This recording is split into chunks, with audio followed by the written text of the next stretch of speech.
6월 첫 주 예배 자리에 나오신 여러분들을 환영하고 축복합니다. 우리가 먼저 서로 인사하면 좋을 것 같습니다. 6월의 인사말이죠. 당신은 향기롭습니다. 우리 인사할까요? 당신은 향기롭습니다. 이제 마음과 정성을 모아 거룩하신 하나님께 예배하겠습니다.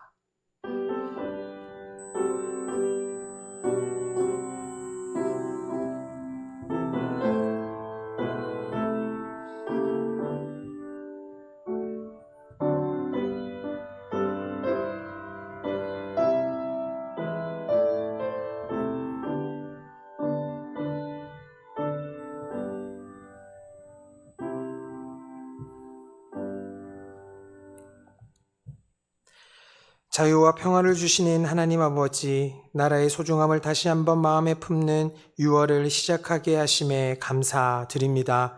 우리나라가 이제까지 이렇게 올 수 있었던 것은 하나님의 돌보심과 강한 팔로 붙들어 주시고 눈동자처럼 지켜주신 은혜임을 우리가 잊지 않게 하여 주시옵소서.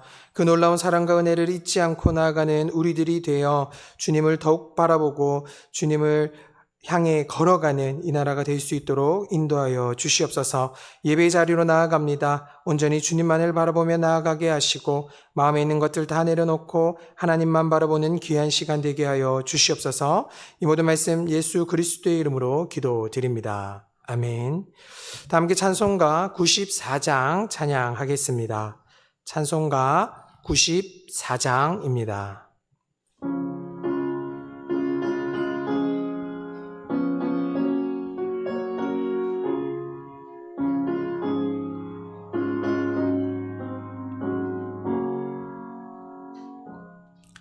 주 예수보다 더 귀한 것은 없네. 이 세상 부귀와 바꿀 수 없네. 영죽은 내 대신 돌아가신 그 놀라운 사랑 잊지 못해. 세상 즐거움 나 버리고 세상 자랑 다 버렸네. 주 예수보다 더 귀한 것은 없네. 예수 밖에는 없네.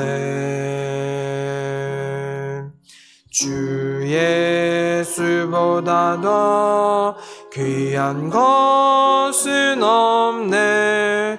이 세상 명예와 바꿀 수 없네.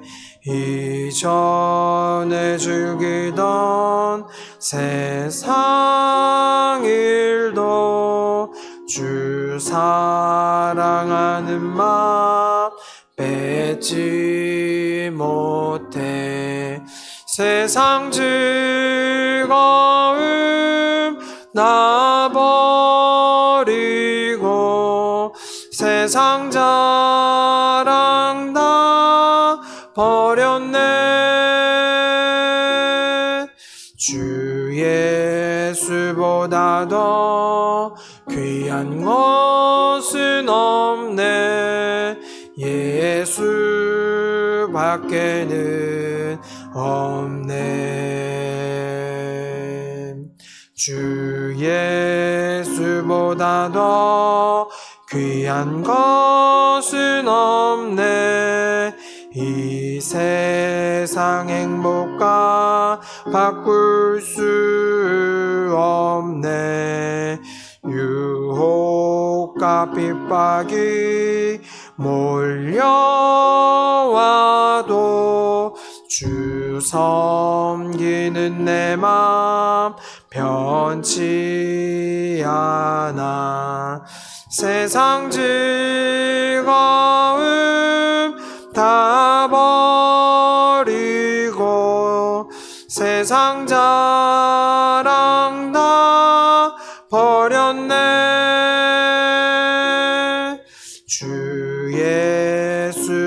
나다 귀한 것은 없네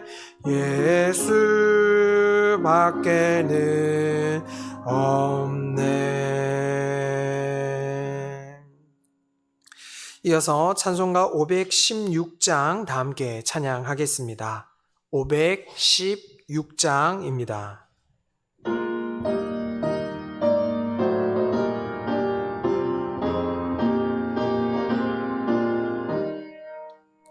옳은 길 따르라 의의 길을 세계 만민의 참된 길 이 길 따라서 살기를 온 세계에 전하세 만 백성이 나갈 길 어두운 밤 지나고 동튼다 환한 빛 보아라 저 빛 주 예수의 나라 이 땅에 곧 오겠네 오겠네 주 예수 따르라 승리의 주 세계 만민이 나갈 길과 진리요 참 생명 내 창검을 부수고 다 따르라 화평화 어두운 밤 지나고 동튼다 환한 빛 보아라 저 빛 주 예수의 나라 이 땅에 곧 오겠네 오겠네 놀라운 이 소식 알리어라 세계 만민을 구하려 내 주 예수를 보내신 참 사랑의 하나님 만 백성이 따를 길 어두운 밤 지나고 동튼다 환한 빛 보아라 저 빛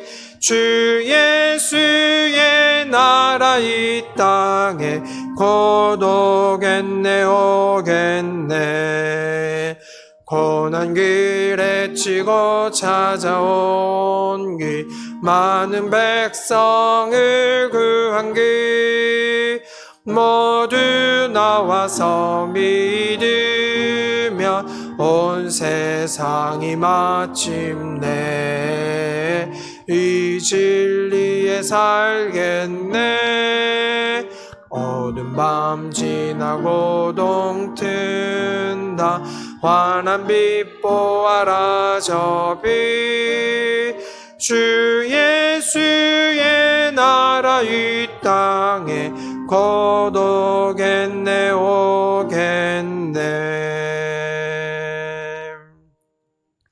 이 시간 루터의 세 번째 기도로 우리 다 함께 기도하겠습니다. 나의 하나님, 우리 간구를 하나님께 들으심으로 믿고 간구하라고 주님은 명하셨습니다. 이것에 의지하여 우리가 간구하고 신뢰하옵나니 부디 저희를 떠나지 마시고 제게 올바른 신앙을 주옵소서. 또한 사랑하는 주님, 이 몸이 기도드려야 마땅하기에 주의 계명과 약속에 힘입어 엎드려 기도합니다. 제 스스로는 기도를 잘할 수도 없거니와 제 이름으로 기도한들 쓸모도 가치도 없사오니 주님이신 그리스도의 이름을 의지하여 가치 있고 선한 기도를 드리게 하옵소서. 예수님의 이름으로 기도합니다. 아멘.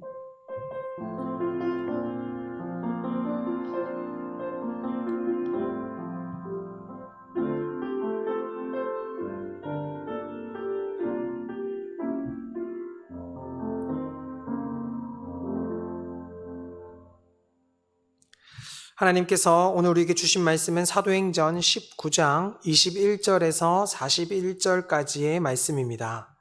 사도행전 19장 21절에서 41절까지의 말씀은 신약성경 221쪽에 있습니다.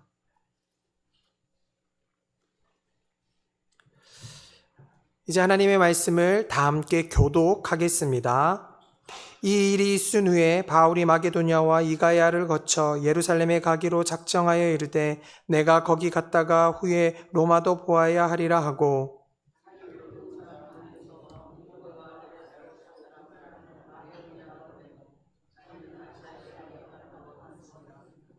그때쯤 되어 이 도로 말미암아 적지 않은 소동이 있었으니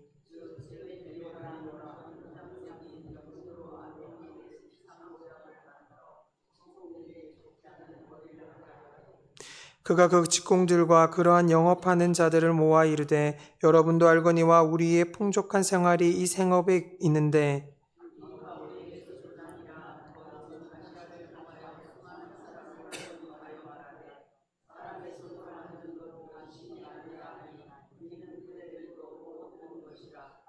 우리의 이 영업이 천하여질 위험이 있을 뿐 아니라 큰 여신 아데미의 신전도 무시당하게 되고 온 아시아와 천하가 위하는 그의 위엄도 떨어질까 하노라 하더라.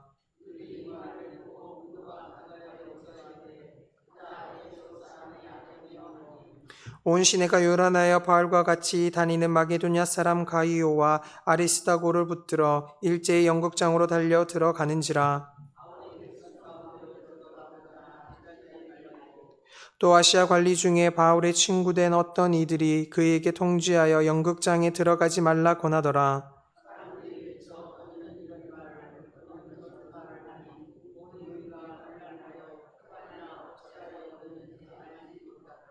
유대인들이 무리 가운데서 알렉산더를 권하여 앞으로 밀어내니 알렉산더가 손짓하며 백성에게 변명하려 하나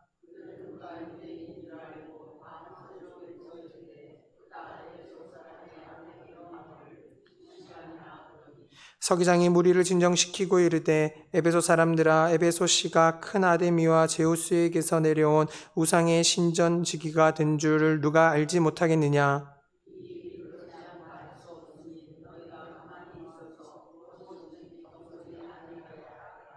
신전의 물건을 도둑질하지도 아니하였고 우리 여신을 비방하지도 아니한 이 사람들을 너희가 붙잡아 왔으니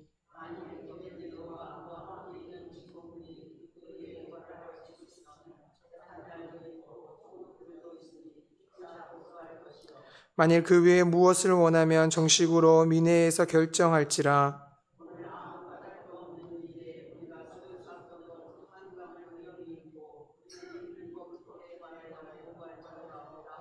다 함께 읽겠습니다. 이에 그 모임을 흩어지게 하니라. 아멘. 이 시간 목사님께서 하나님의 말씀 전해 주시겠습니다. 은혜롭고 거룩한 시간 되시길 바랍니다.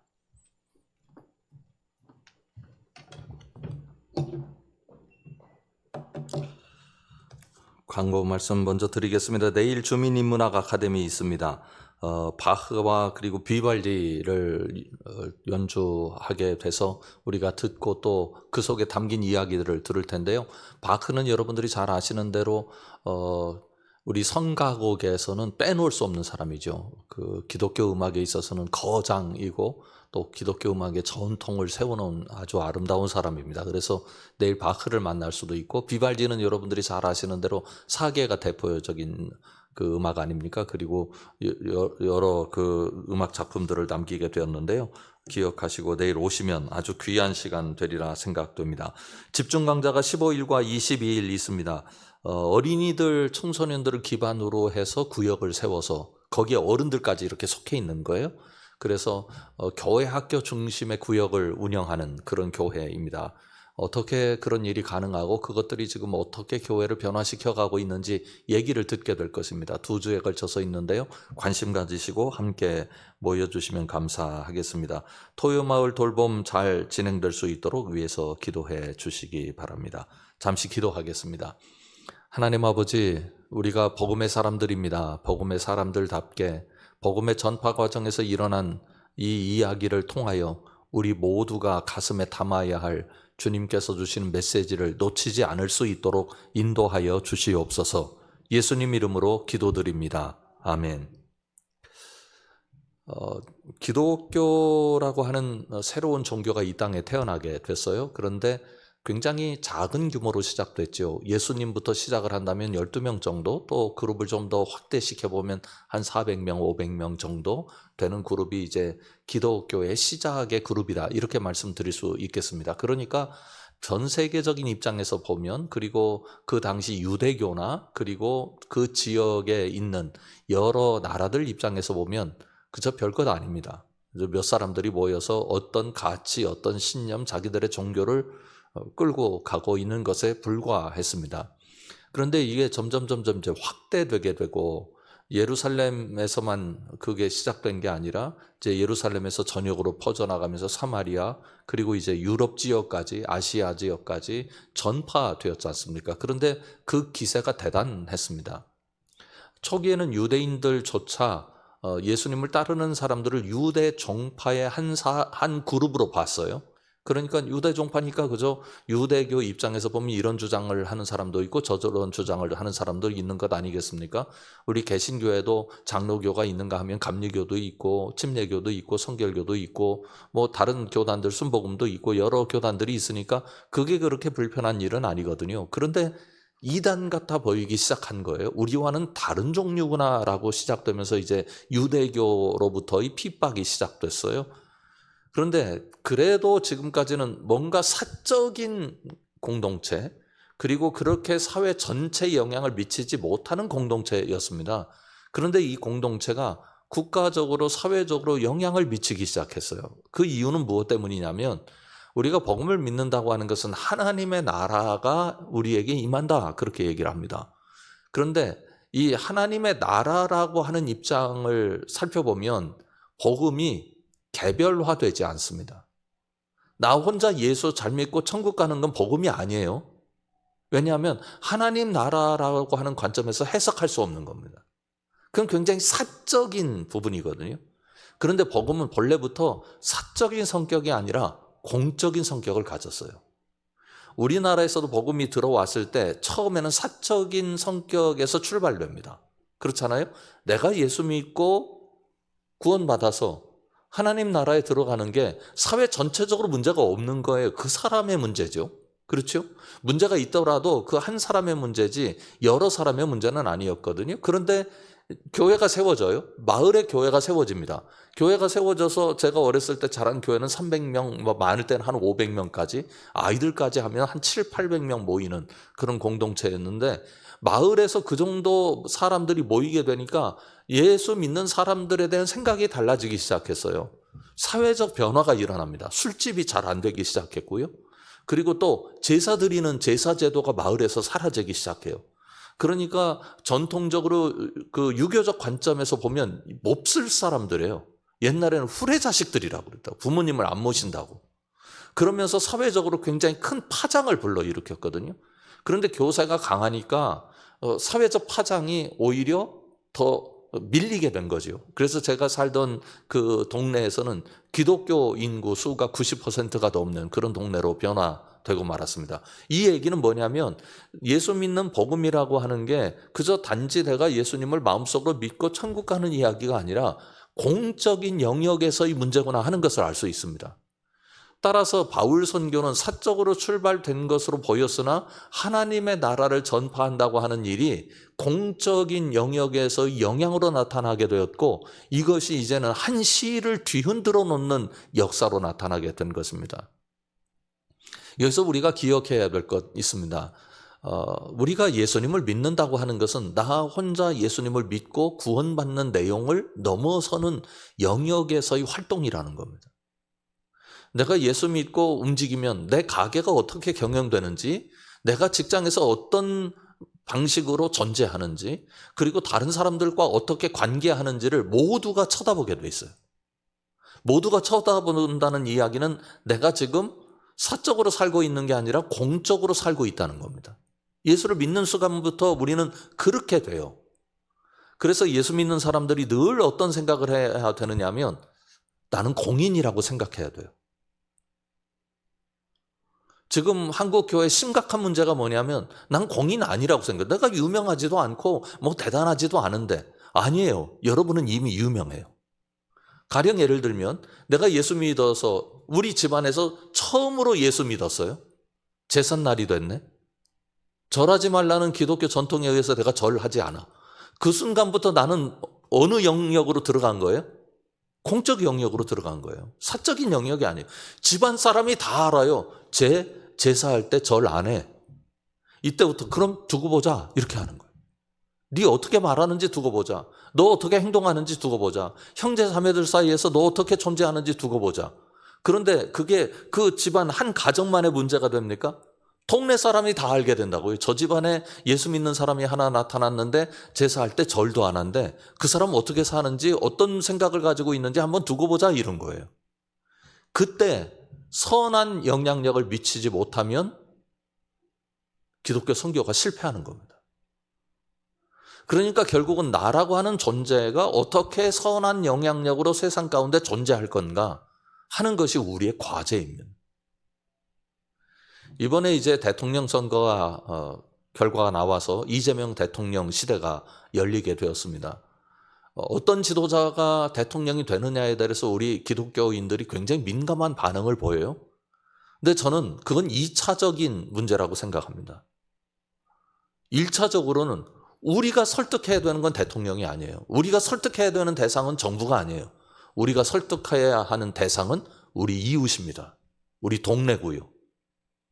우리 동네와 이웃에 교회가 선한 영향력을 끼치면 그때부터 교회의 권위가 서는 거예요. 권위라고 하는 게 옳은 말하고 잘못된 말 하는 것에 의해서 세워지는 것처럼 사람들이 착각을 하는데 그건 개인적인 권위예요. 공적인 영역에서 이 권위는 그 집단 자체가 선하냐 선하지 않느냐예요. 그 집단이 추구하고 있는 가치가 우리 사회가 받아들일 수 있는 거냐 받아들이지 못하는 거냐 하는 거예요. 여러분들 어떻게 생각하세요? 우리가 추구하는 가치, 우리가 판단하는 어떤 그 가치 영역에서의 우리의 결정들, 또 교회의 외적인 모습들, 교인들의 개별적인 모습들, 교회 지도자들의 개별적인 모습이 선한 설득력을 대한민국 사회에서 얼마나 가지고 있느냐. 중요한 거거든요. 재밌는 이야기를 하나 하겠습니다. 아마 들어보신 분들이 계실 텐데 제가 신학대학원에 다닐 때예요. 그때 이제 아래는 청바지를 입었던 것으로 기억을 하고 위는 티셔츠를 입고 이제 배낭을 메고 있었다고요. 저희 신학대학원 다닐 때는 배낭 메는 게 일반적이었는데 전철을 탔어요. 전철을 탔는데 전철에 그저 비교적 한가했고 그러나 앉을 자리는 없어서 저는 이제 혼자 서 있었거든요. 그런데 전철에 한 자리가 비었고 그쪽 부근에 연세가 많으신 할머니 한 분이 서 계셨어요. 근데 이분이 자리가 비는 순간 여기 와서 앉으세요 하고 소리를 치는 거예요. 그런데 서 있는 사람은 그때 딱 누구 한 명이었느냐면 저 한 명이었고 그 할머니가 앉으세요라고 하면 누구예요?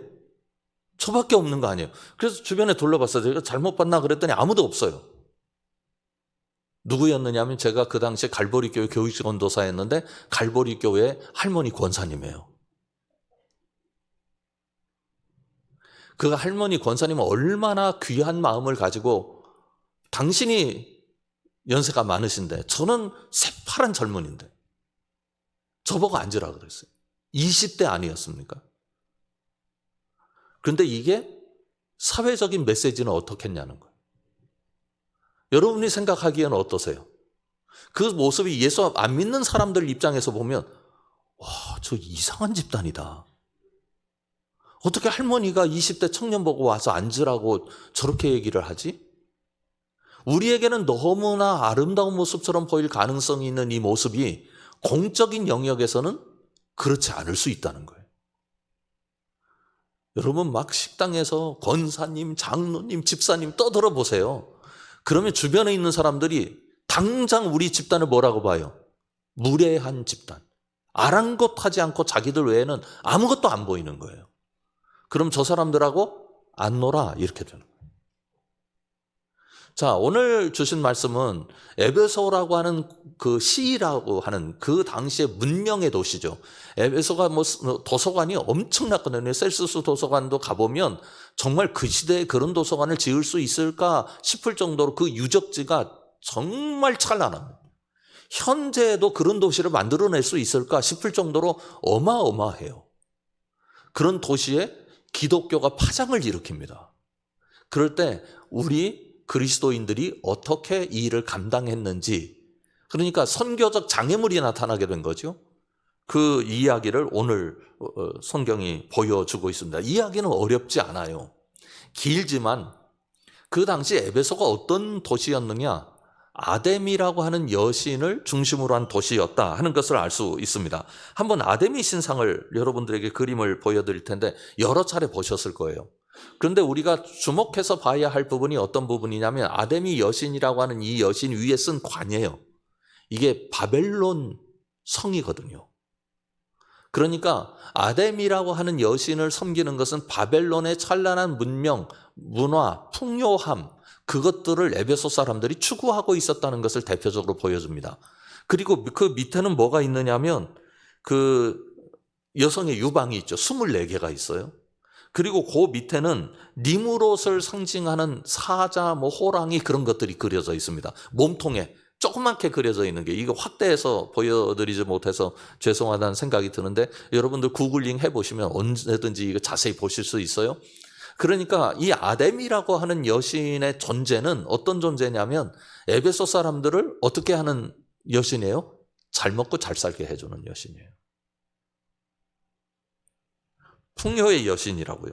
그 다음에 아데미 신전을 한번 보겠습니다. 아데미 신전의 유적지가 저렇게 남아있다고 하는데요.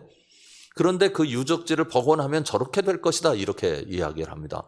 엄청난 그 규모로 세워져서 많은 사람들에게 영향력을 미치고 있었어요.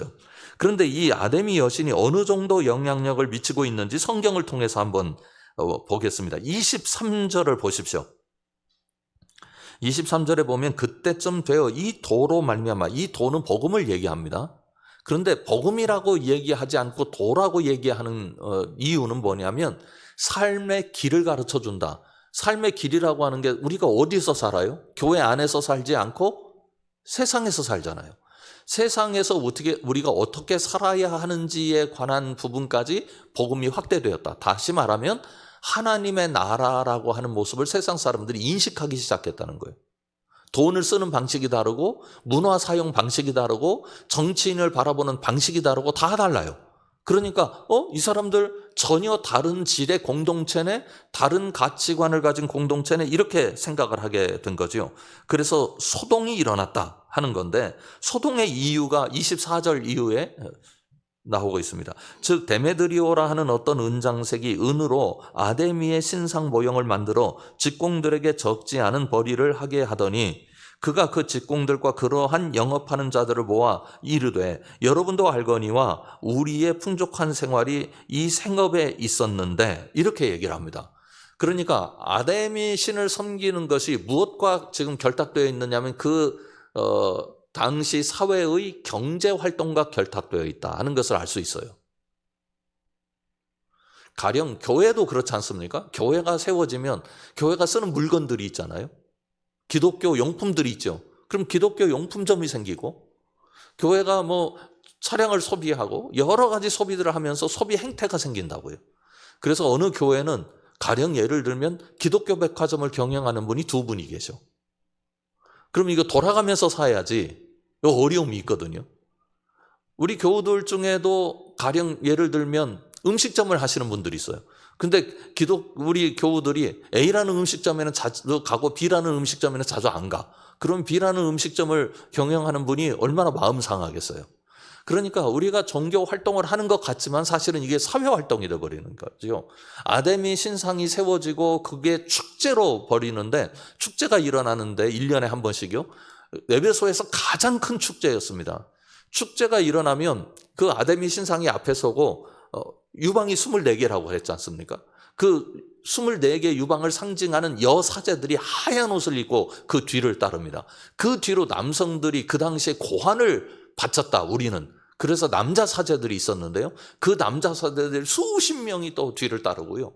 이렇게 되면서 그 먹거리, 옷, 그다음에 그 축제와 관련된 부수적인 경제적인 활동들이 많이 벌어질 것 아닙니까? 거기 가는 사람들 신상도 하나씩 사가지고 갈 거고, 에베소라고 하는 그 한 도시의 경제 활동의 가장 중심적인 내용 중에 하나가 아데미 신과 관련된 거예요. 그러니까 사회 시스템이 만약에 기독교가 들어와서 이게 무너지면 누가 무너진다? 우리가 다 무너진다, 이런 결론이 나오는 것 아닙니까? 그러니까 그것에 대해서 염려를 하고 위협감을 느끼는 사람들이 이제 움직이기 시작했다는 얘기가 데메드리오라고 하는 사람 이야기에서부터 시작됩니다. 26절 보시죠. 이 바울이 에베소뿐 아니라 거의 전 아시아를 통하여 수많은 사람을 권유하여 말하되 사람의 손으로 만든 것들은 신이 아니라 하니 이는 그대들도 보고 들은 것이라. 우리의 이 영업이 천하여질 위험이 있을 뿐 아니라 큰 여신 아데미의 신전도 무시당하게 되고 온 아시아와 천하가 위하는 그의 위엄도 떨어질까 하노라 하더라.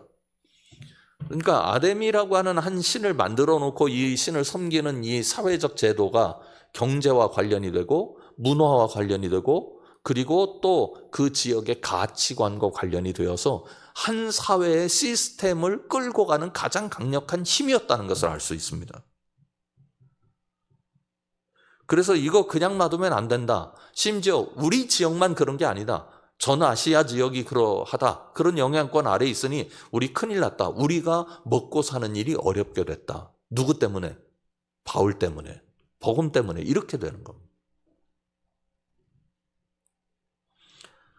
그래서 이 28절에 보면 그들이 이 말을 듣고 분노가 가득하여 외쳐 이르되 크다 에베소 사람의 아데미여 온 시내가 요란하여 바울과 같이 다니는 마게도냐 사람 가이오와 아리스다고를 붙들어 일제 연극장으로 달려 들어가는지라. 이렇게 되어 있습니다.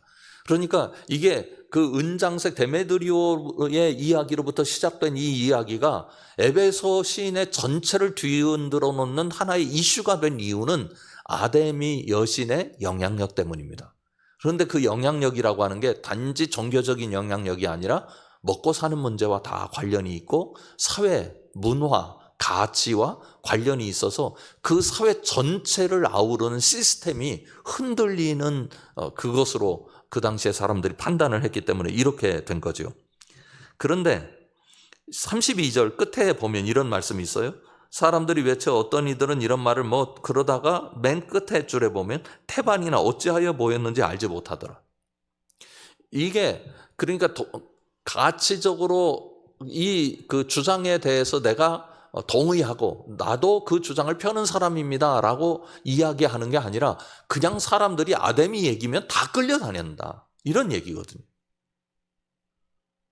그래서 아데미가 지배하는 사회였다 하는 것을 알 수 있습니다. 그런데 그때 어떻게 했느냐? 기독교인들이 어떻게 했느냐? 보십시오.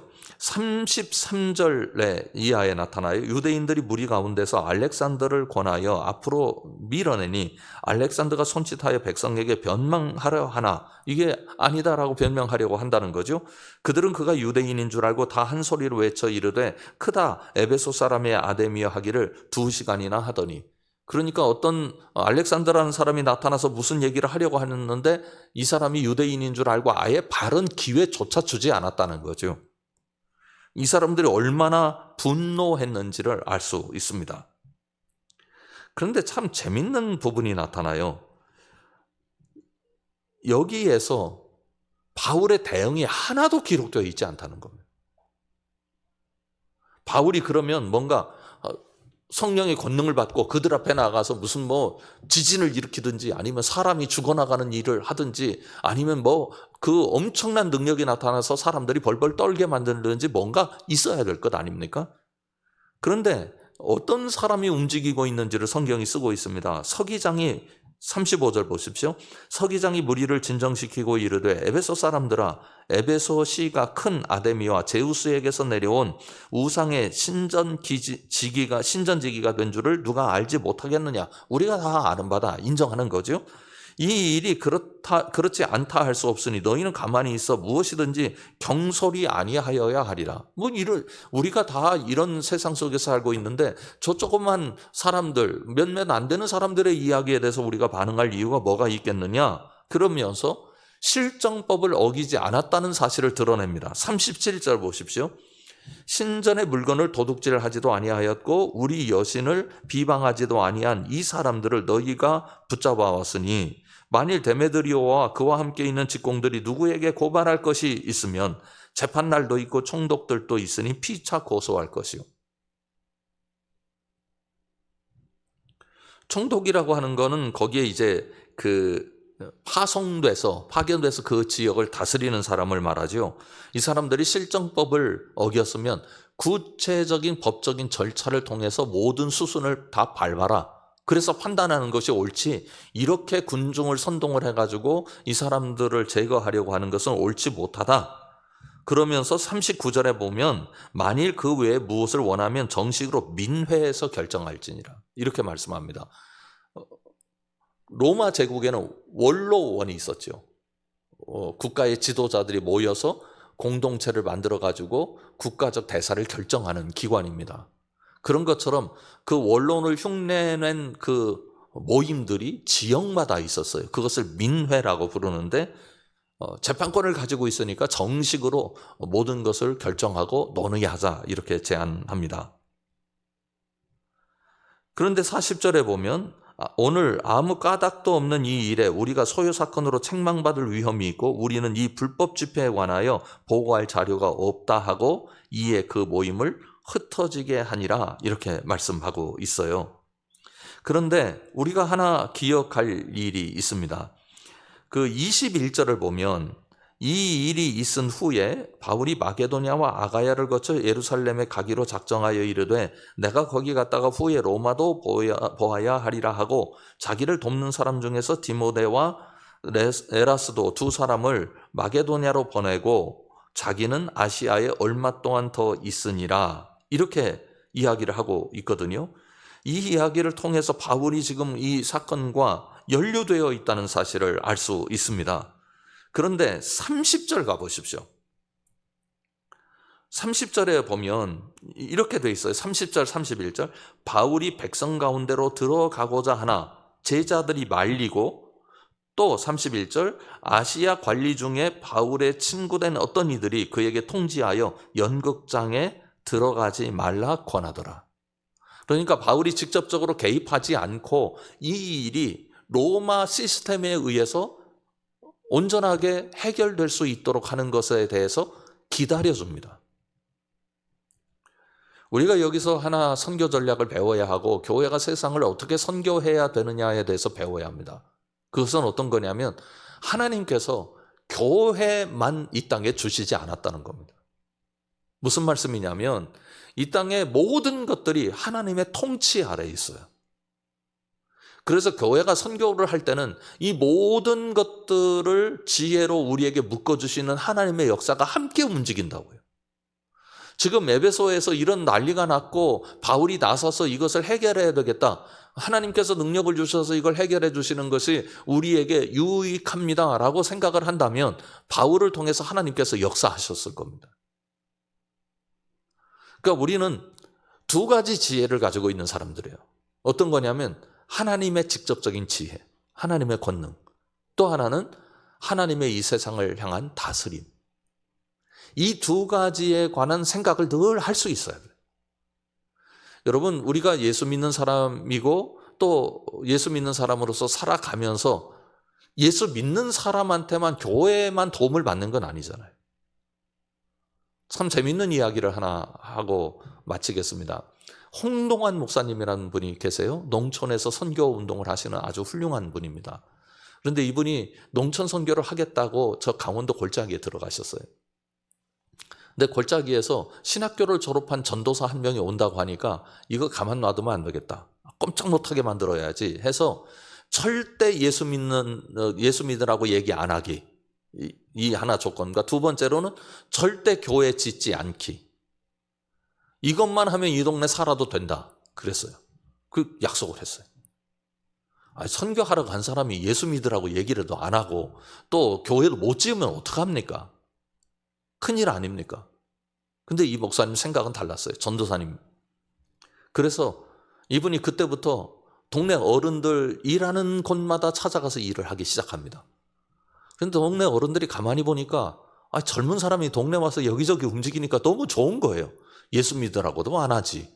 그리고 교회 짓는 것도 아니지. 그러니까 뭐 신경 쓸 게 하나도 없잖아요. 그래가지고 이장을 시켰어요. 열심히 하니까 뭐 동네 심부름 다 하니까 그럴 거면 당신이 이장하시오. 그래가지고 이장을 했다고요. 이장이 돼가지고 또 뭐 군 찾아다니면서 동네 똑똑한 사람 하나 생긴 건 아닙니까? 대학원까지 나온 사람이 시골 동네 누가 들어가서 거기서 살아요. 그런데 이제 똑똑하니까 논리도 뛰어나니까 그 뭐 저 면사무소 가서 뭐 받아오는 것도 많아지고 그다음에 군에 가서 뭐 한 소리도 하고 뭐 이래가면서 이제 마을이 변화되기 시작하는 거, 활력이 생기고. 그래가지고 마을마다 그 마을의 곳곳마다 이분의 손길이 가면서부터 이분들이 이제 마음이 열리기 시작해요. 이분들이 한 번은 이장님 우리 한번 모입시다. 그러더니 어떻게 한 줄 아세요? 교회 안 지어요? 우리가 지어줄게요. 동네 예수 안 믿는 사람들이 교회를 지어줬어요. 신앙생활 열심히 하고 있어요. 여러분, 우리가 윽박지르고 이 좋은 걸 왜 안 믿느냐? 이게 복음의 선교 방법이 아니에요. 정말 세상에 우리가 하나님께서 알려주신 방법대로 살아가고 우리의 삶에 선한 영향력들이 오히려 세상을 변화시켜가는 아주 아름다운 복음의 도구입니다. 그래서 지난주 오후 예배 때 제가 여러분들에게 우리가 선교 도구입니다. 우리 존재가 그런 말씀 드린 겁니다. 바울의 역사를 한번 생각해 보면서 우리가 이 땅에 선교적 도구로 우리 교회 공동체가 그런 아름다운 모습으로 서 있음으로 말미암아 하나님의 감화가 이 땅에서도 일어나게 되기를 주님의 이름으로 축원합니다. 기도하겠습니다. 아버지 하나님, 저희들에게 은총을 베풀어 주셔서 저희들의 인격과 언어와 결정과 가치관들이 주님 앞에 합당하게 하여 주시옵소서.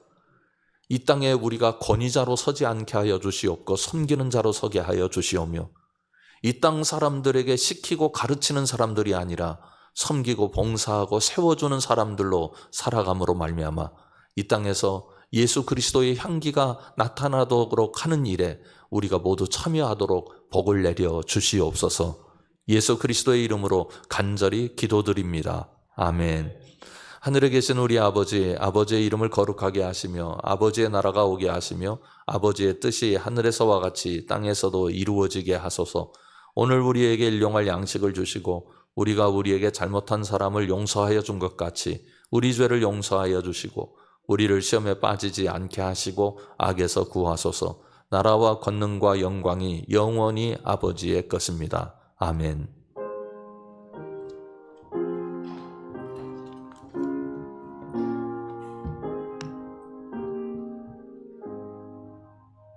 이상으로 마쳤습니다.